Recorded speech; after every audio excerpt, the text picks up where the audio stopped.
Okay, so now we are being recorded. So to get through the administrative junk here first, probably easiest to ask at this point, is there anybody in here that has not accessed Blackboard yet? At the far starts, give me a yell because with 6 sites, the screens are too small to see any hands raised. Okay, so everybody has access Blackboard. That is good. So technically Blackboard isn't required for this class, but it's extremely helpful. When you go into Blackboard for this class, you will see, if the network catches up, there we go, an opening announcement here, and there's some important information in there that we'll come back to in just a little bit.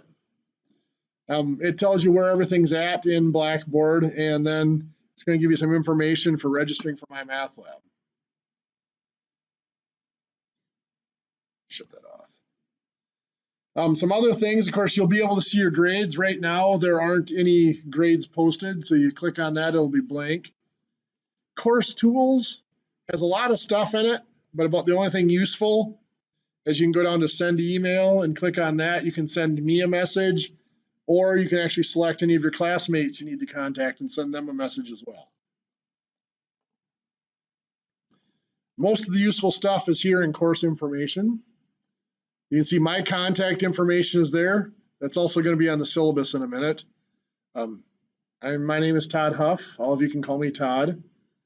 If you need to contact me, the best way to do it is actually email todd.hoff@witc.edu.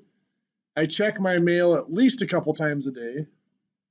I may not always respond that quickly because a lot of times I'm checking it between classes, but I will get your message. So if there's something you need to let me know of, I will get it pretty quickly.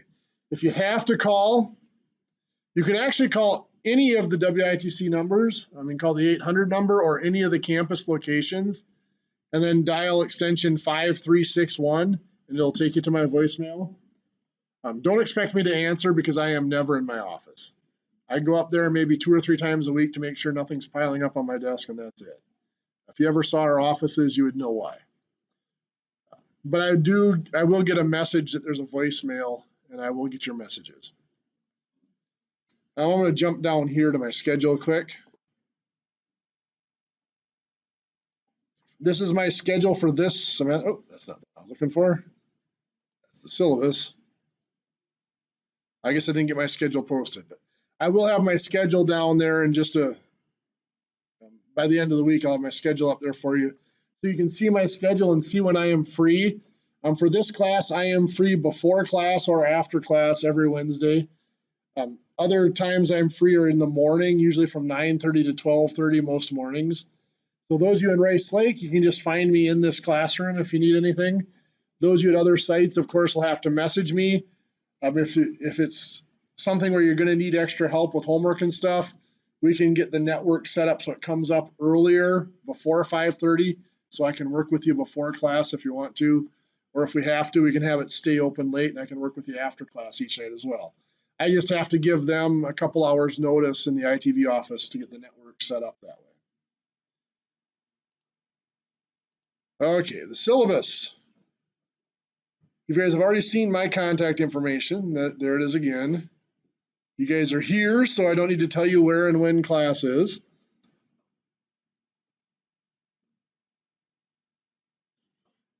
Okay, the course description, I'm actually going to jump ahead just a little bit here. Textbook. You guys should have a textbook. You guys have the orange back. That's the new edition, I believe. If anybody has one, that's what's got the orange stripe across the bottom of the back cover. If you've got one that has a brown stripe across the bottom of the back cover, that's an old edition. Oops, did we just lose content at your locations? Did my computer screen disappear on you? That has been an issue this semester. It usually often doesn't disappear on my end. If my computer screen disappears at any of your locations, just give me a yell. It's a problem we're trying to fix, trying to deal with. Is it back now? Is there any place that does not have my computer screen up now?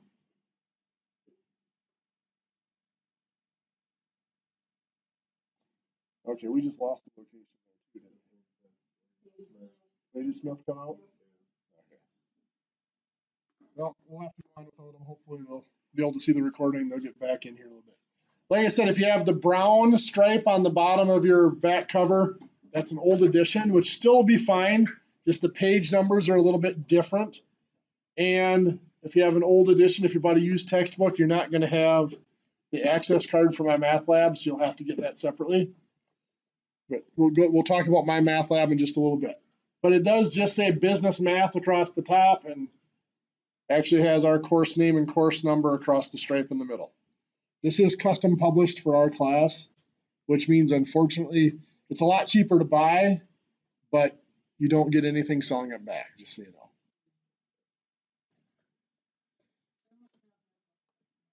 That'll be fine. As long as you have everything set up by next week is the big thing. Not recommended, but, or not required, I should say, but very, very highly recommended is a scientific calculator. To be perfectly honest, I don't see any way you can make it through the course without a scientific calculator. I get asked about cell phone calculators. I don't have a problem with you using one, but my experience in the past is the cell phone calculators are a lot clumsier to use than just a cheap, $12 or $13 scientific. If you have one, chances are it's good enough to get the job done. If you don't, I always recommend the Texas Instruments TI-30. It's for the price, it seems to be the simplest one to use. The Texas Instruments TI-30.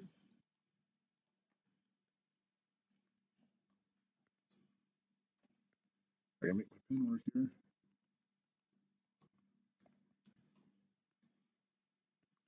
There's going to be like 3 or 4 different models of them.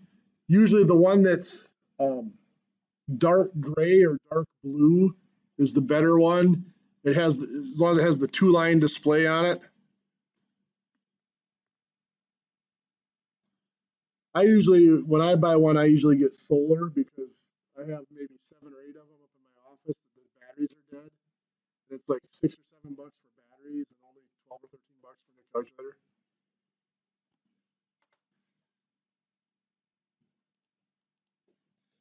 Okay, so the competencies, the course description here. This course is set up with 3 basic units. The first unit is basically basic math. It's your arithmetic, operations with real numbers, a lot of percents, and then your basic algebra. So it's all the math skills we're going to need for the business applications in the next 2 units. The second unit is merchandising. So that is markups, markdowns, trade discounts, invoicing, and stuff like that. And then the third unit is investments. So that is simple interest, compound interest, and annuities. Now, if you're listening to all that and it sounds like stuff you have done before, you don't think you really are going to get anything out of the course because you know most of it already, there is a test out procedure. I believe this year they changed it so there's a flat $50 fee for testing out.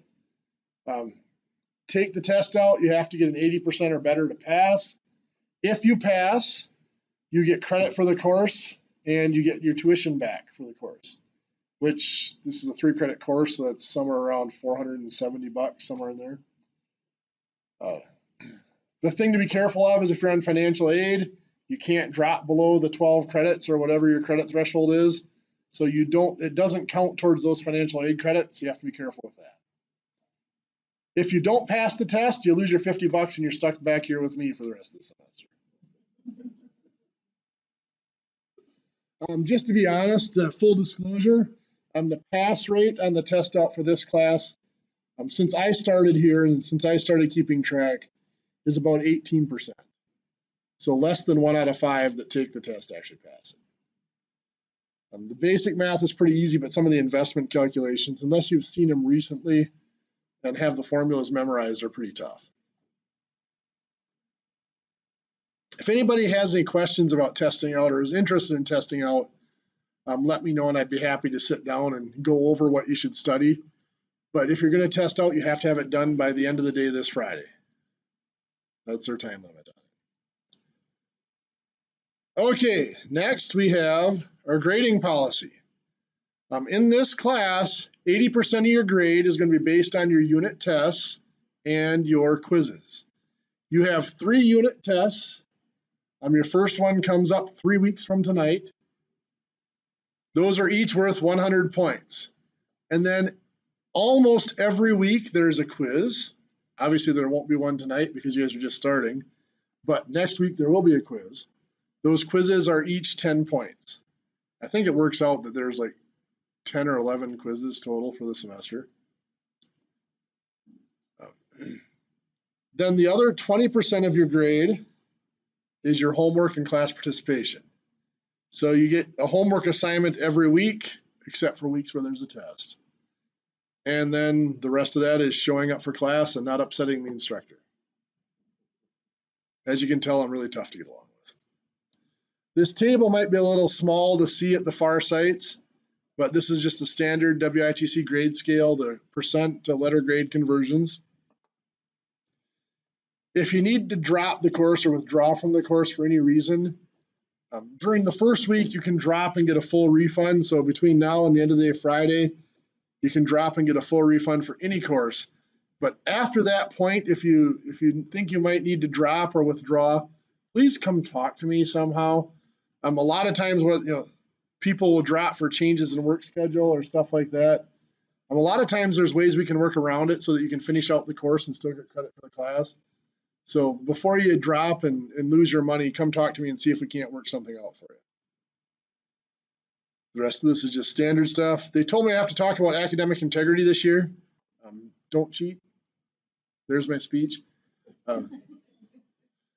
All the homework and quizzes in this class are done online.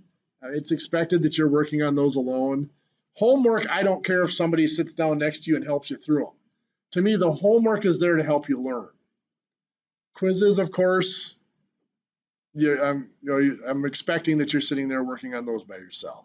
The paper and pencil tests, the 3 unit tests are done paper and pencil in class, so those shouldn't be an issue. Although I have had students with the ITV, not to put ideas in your head, but to let you know that I know what's happening and I can tell. I did have a student about 2 years ago that would strategically adjust the cameras and the far sight and sit right on the edge of the camera's view and had a friend come into the classroom during tests. They were the only student at their location, and their friend would sit just off the camera and they would mute the microphone and talk back and forth. It didn't work for him, just so you know. So yeah, don't cheat. There's my speech.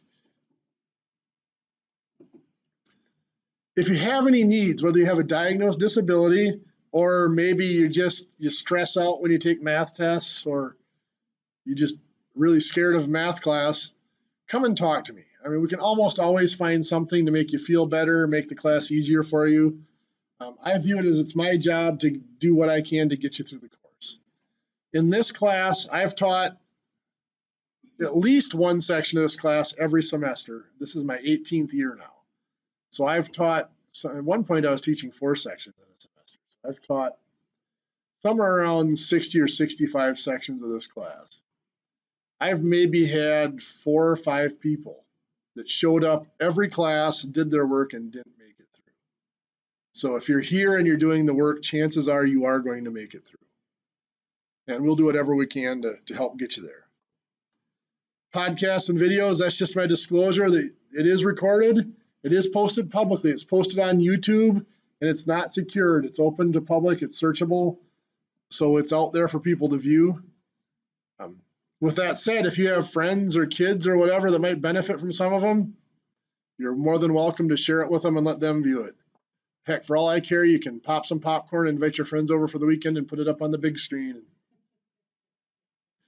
If you charge admission, I get half of the gate. That hasn't been as big a moneymaker as people would think yet. No, for some reason.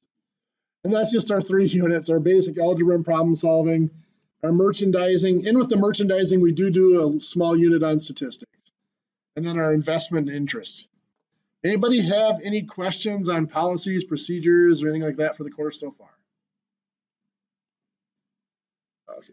The next big thing that we need to do, going back to the announcement here,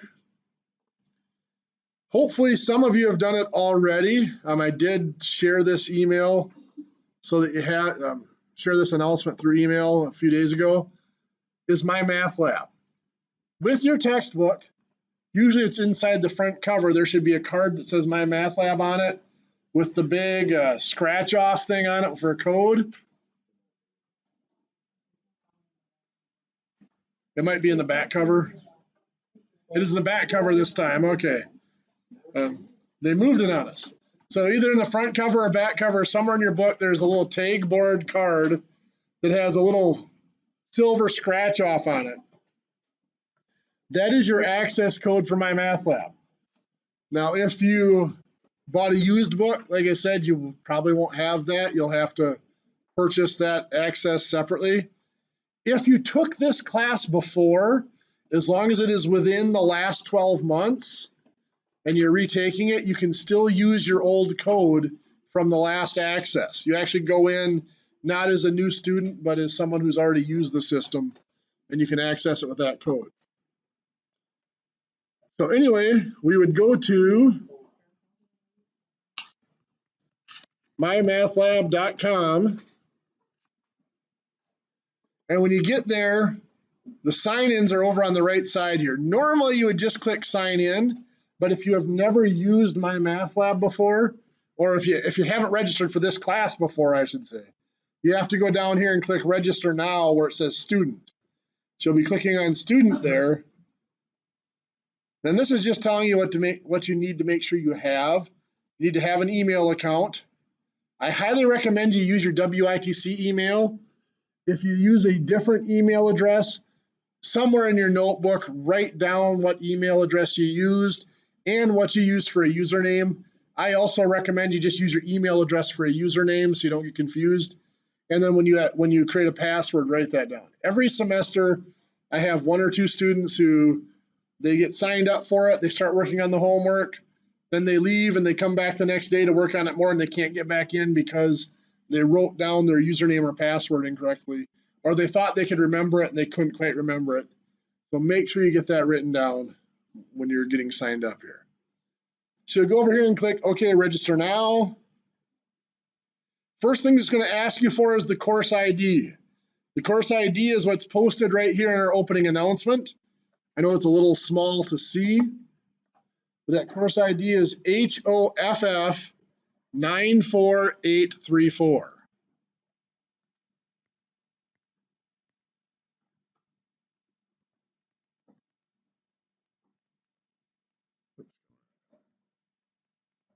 So all small letters, HOFF, and then 94834. That tells MyMathLab that you are trying to sign up for my class.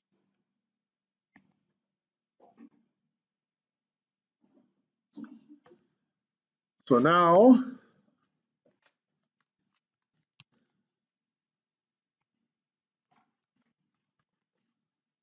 you get in there, now it's going to ask you, have you used MyMathLab before? If you've taken pre-algebra and used MyMathLab, or if you've attempted this course before and used MyMathLab, you would have to use this section here. Put in your username and password that you used before, and then you won't have to create an account. It'll actually take you then right to the portion where you put in that code from your book. If you have not used MyMathLab before, you'll have to click on create here. And this is where, like I said, you have to put in your email address, create a username and password, create some sort of security question and all that stuff. Now, I'm not going to go any further because I don't want to type all that information in. But when you have to click I accept the license agreement. You do not have to click the second one here. That's just you're agreeing to do surveys. You don't have to click that one, but you do have to click I accept the license agreement. Then you'll click create account. And that'll take you then to the spot where you have to enter that code in the little scratch off card in your book. It's like 24 or 30 digits. It's a long code. Be very careful because anything wrong with it, it's going to kick you out and have you re-enter it all again. If you've taken this class before, when you enter that course code, it should automatically know that you were signed up for this course. It should just access that code from before. Again, that's only good for 12 months. So if the last time you took the course was more than 12 months ago, I should say more than 12 months from the end of this semester, your code won't work. You'll have to get a new code. And that is something you can do in the next step. If you don't have that code in your book, you can actually click purchase code and you can purchase it online with a credit card. Okay, we're gonna get out of there. Once you get registered, the next time you go into MyMathLab, you'll just click on sign in over here.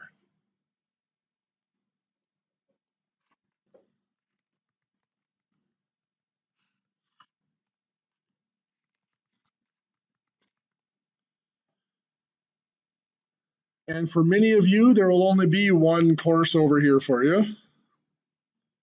I have, oh, they must have done a bunch of updates, so there's a bunch of other junk out there now. Otherwise, it's Math with Business Applications, Fall 2017. And this will be the home page for the course right here. The stuff you will need to access, there will be like a little schedule here showing upcoming assignments. It'll always show the next 3 assignments, which is kind of handy to have, but it's not the best way to access them. If you click on homework over here on the left side, you can see there's a list of all the homework assignments for the semester. They're all out there and available. You can access them anytime you want to. I don't recommend working more than a week or 2 ahead because you don't want to get too far ahead of the material and forget it by the time you quiz on it. But those homework assignments, we'll come back to those in a little bit, have a lot of helpful tools in them that I'm going to show you in just a minute. The next tab down here is quizzes and tests. When you click on that, you should only see 3 things listed here for now. That's the 3 tests. They are listed because they're not in MyMathLab. That's just the schedule telling you when they will be. So our first test will be September 20th, 3 weeks from tonight. That will be in class. It'll be paper and pencil, but it's out there so you can tell when it's coming. The first quiz will not start until next week. So next Wednesday, probably about 4 o'clock, sometime before class starts, the first quiz will pop up and it'll be at the top of this list. That quiz will stay there until the end of the day Thursday. So you have about, it comes out to like 32 hours or something to do the quiz. We'll talk about the quiz, then how those work in a second here. So back to the homework here. I'm going to click on one of the homework assignments.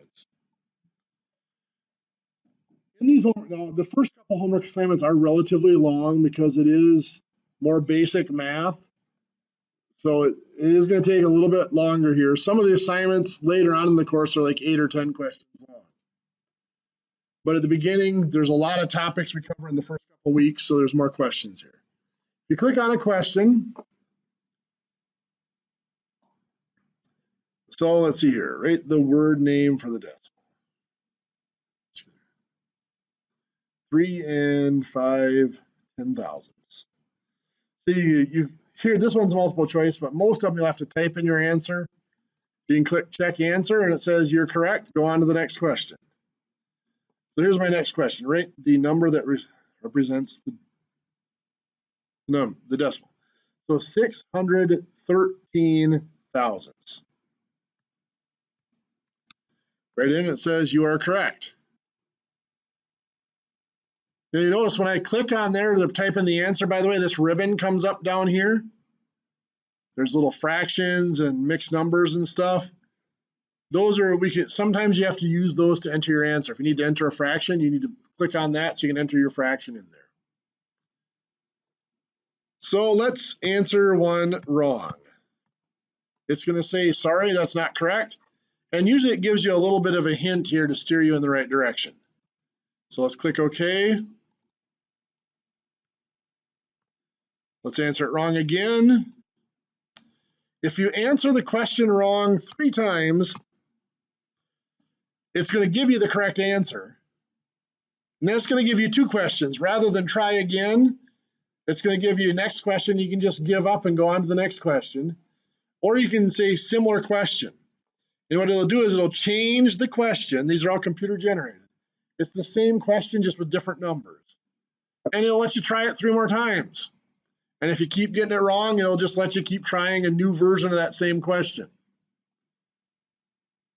I don't recommend you sit there just working on it till it comes up. If you get it wrong a couple times, or if you don't know how to do it, over here on the top right is this question help button. If you click on that, there are a few things that are very useful. Now the top one is help me solve this. That would be my second option if I'm looking for help here. My first option would be the second button here that's view an example.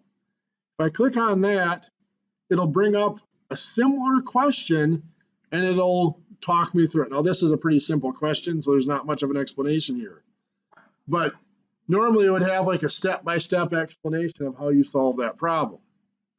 You hit continue, it'll give you the next step and keep going. Then once it's given you the whole step-by-step for the problem, click close, it takes you back and you can attempt the problem. If you still can't figure it out, if you click help me solve this, it'll actually take this exact same problem and walk you through it step by step.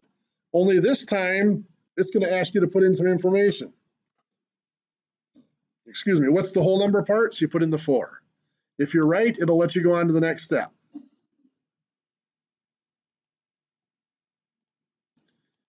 So it'll make you do some of the work as you work through step by step.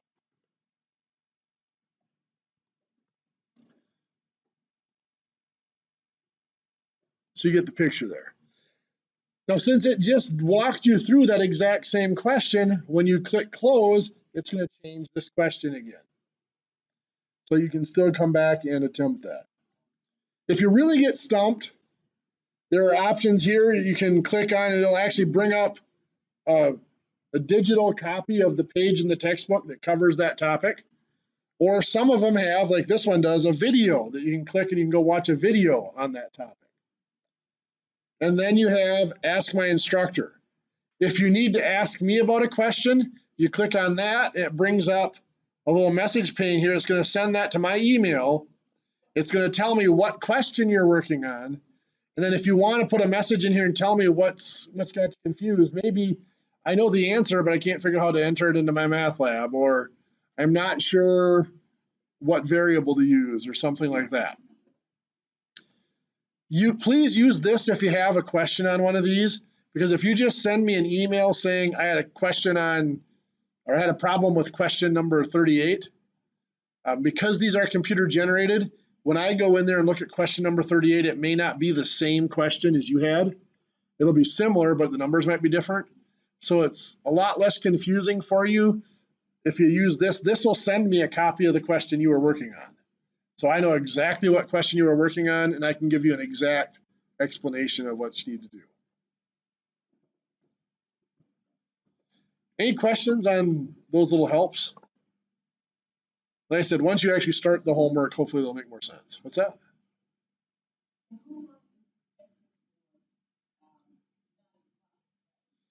No, the homework, I sometimes will give you 15 or 20 minutes at the end of class to get started on it. But yeah, you are expected to do that outside of class. Now for the quizzes, you won't have this question help button. You won't have any of that up there for the quizzes. Also, for the quizzes, you won't be able to check your answer after each question. You put in your answer and you go on to the next question. And obviously it's a quiz, so it won't give you those little hints. At the end of a quiz, it should immediately show you your grade and allow you to go back and look at what questions you had wrong. You get 2 attempts at the quiz. So if you don't like your grade on the quiz, you can go back and do it again. There's no, unless you get a perfect score, there's really no reason not to do the quiz a second time. The system will automatically take the higher of your 2 scores. So don't worry about, oh, what if I retake it and get a lower score? It will take the higher score. That's the way I have it set up. Now, there are hard deadlines for these assignments. For the homework assignment, there will be a homework assignment that is assigned tonight. You will see here it says homework 1, and it says right in the title, due September 6th, next Wednesday at 6 p.m. So basically at the start of class next Wednesday, homework 1 is due. If you work past that point, the homework will actually let you work past that point, but it will deduct half your points. The quizzes, again, there's none of them open yet, so they actually have a very hard deadline. Once it hits that deadline, it will not let you continue working. So the first quiz will open up, like I said, I believe it's at 4 o'clock next Wednesday, right before class. I can double check here for sure. Yeah, quiz 1 actually opens up at 3 o'clock next Thursday, or next Wednesday. So at 3 o'clock next Wednesday, that quiz will be available. You can do it before you come to class if you want to. Otherwise, you have plenty of time. You can actually come to class, ask questions on the homework. The quiz will be due Thursday, so the day after class at 11:59 p.m. So you have all day Thursday to work on it as well. At 11:59 p.m. on Thursday, though, it will cut you off and you'll be done with the quiz. So even if you are partway through the quiz, it will shut you down at 11:59 p.m. I do have to put in a time, but I think I put in like 222 minutes. So you have almost 4 hours to do a quiz. The big thing with the quiz is you cannot stop and come back to it. Once you sit down to do a quiz, you've got to finish it. Hopefully it shouldn't take you 4 hours. Yes. Yes. The homework assignments will automatically save. The quizzes, you do have to click submit. So that it tells the system you're done with it and you're ready to have it graded. Let's see, if you do need to take a quiz past the due date, I can go in and open them up. I mean, for special circumstances, if you notify me before a quiz that there's something going on that you won't be able to take it on the day it's due, I can extend it for you and there won't be a penalty. But if something happens, you just forget to take the quiz or whatever, you will get half credit for it if I open it up. And that's up to 1 week after it's due. Any questions on homework or quizzes? No, you can work ahead on the homework no matter what. On the quizzes, though, you can't work ahead. The quizzes will only open up when they're ready. And if I have to open them up for you past the due date, you can only get half credit for them.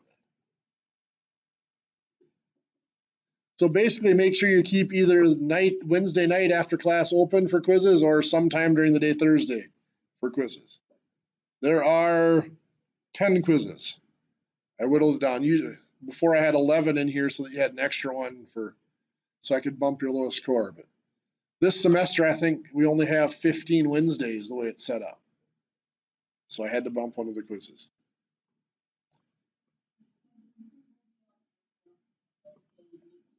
Yes, Thursday midnight. And there won't be a quiz this week because we haven't done a homework assignment yet. The quizzes will be 1 week behind the homework. So the homework assignment we do starting tonight that's due next week, Wednesday. The quiz then that starts next Wednesday and goes till next Thursday, that quiz will be on the material that was on the first homework. And then there will be a new homework that's due the next Wednesday, and then that following quiz. Any other questions? So for next week, I mean, obviously we got a lot of class to go yet, but for next week, you will have to make sure you are signed up for MyMathLab, registered in MyMathLab, and in the correct section of the course. And you will have one homework assignment to do on MyMathLab. Okay, let's get out of there.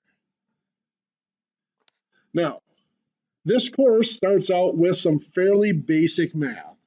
We want to look at operations with our whole numbers, fractions, and decimals.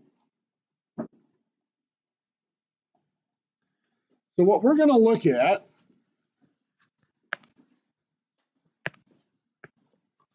is we're going to look at some of the more basic concepts in math, and that is the whole numbers.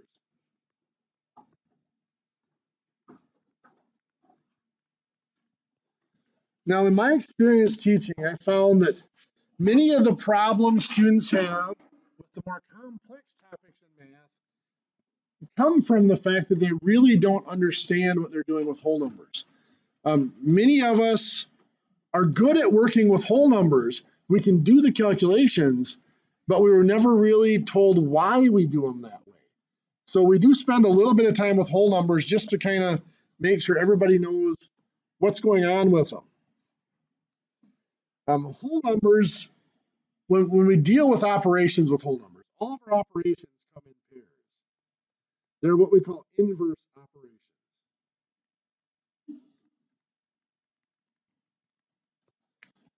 One of those pairs of operations is addition and subtraction.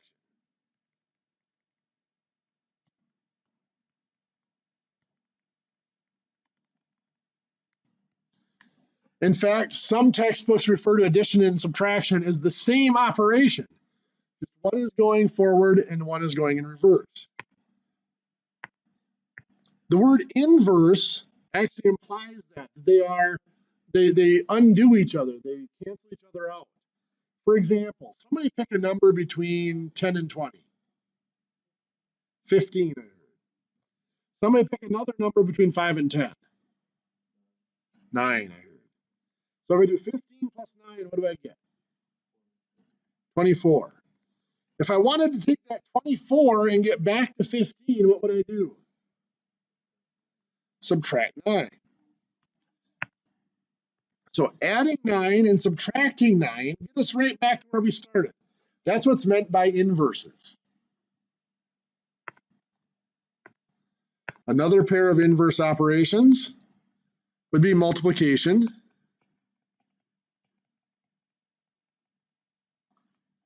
and division. So it's the same type of thing.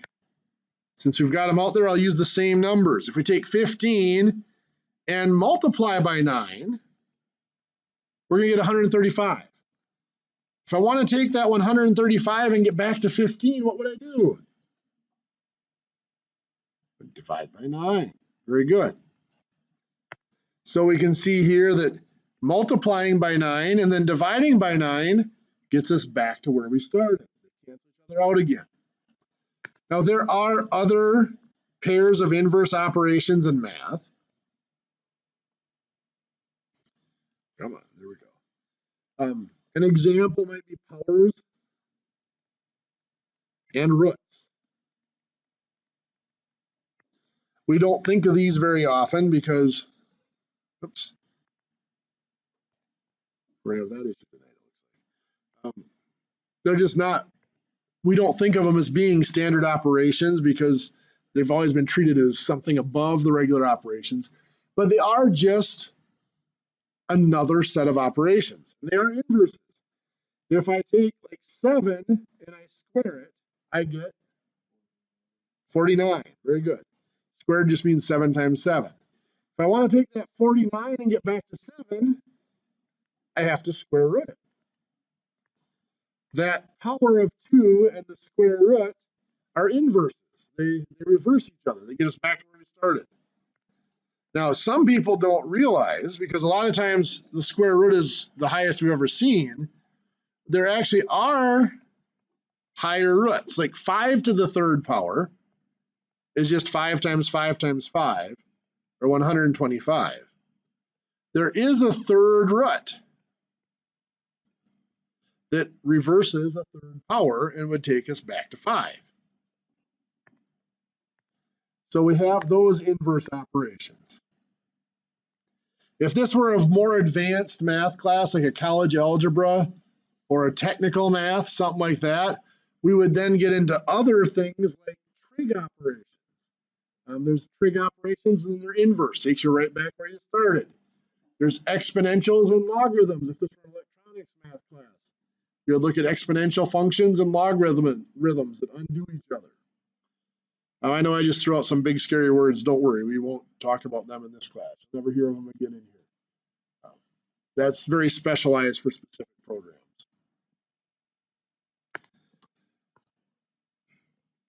Other important patterns that occur in our operations deal with the structure of numbers. When we add or subtract,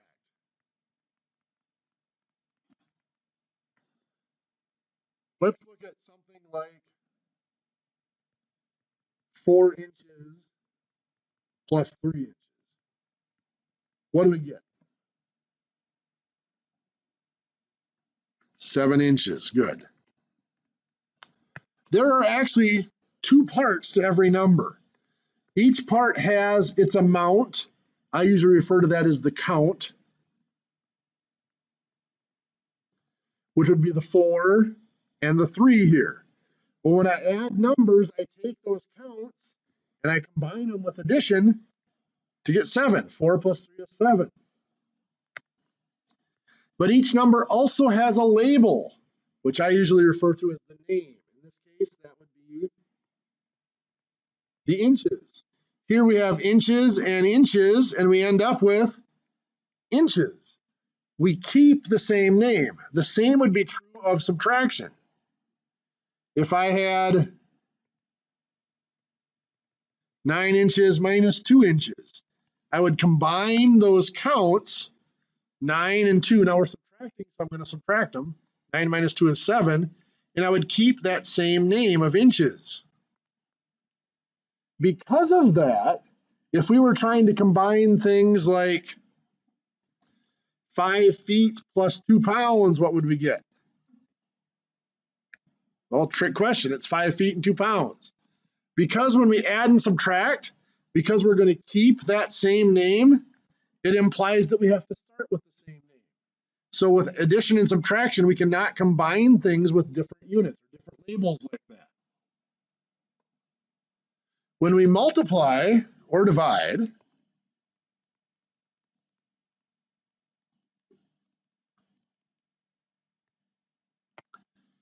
let's say I have, well, let's do 4 inches times 3 inches. What am I going to get? 12, not inches, but inches squared. If you think about it, if we're multiplying, 4 inches by 3 inches, chances are we're finding the area of a rectangle. So if we look what happened there, we have those counts, the 4 and the 3, and this time we're multiplying, so we combine them with multiplication to get 12. So we still combine the counts.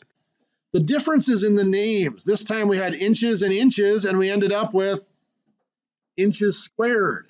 When we multiply or divide, we also combine the names. So what that means for us is something like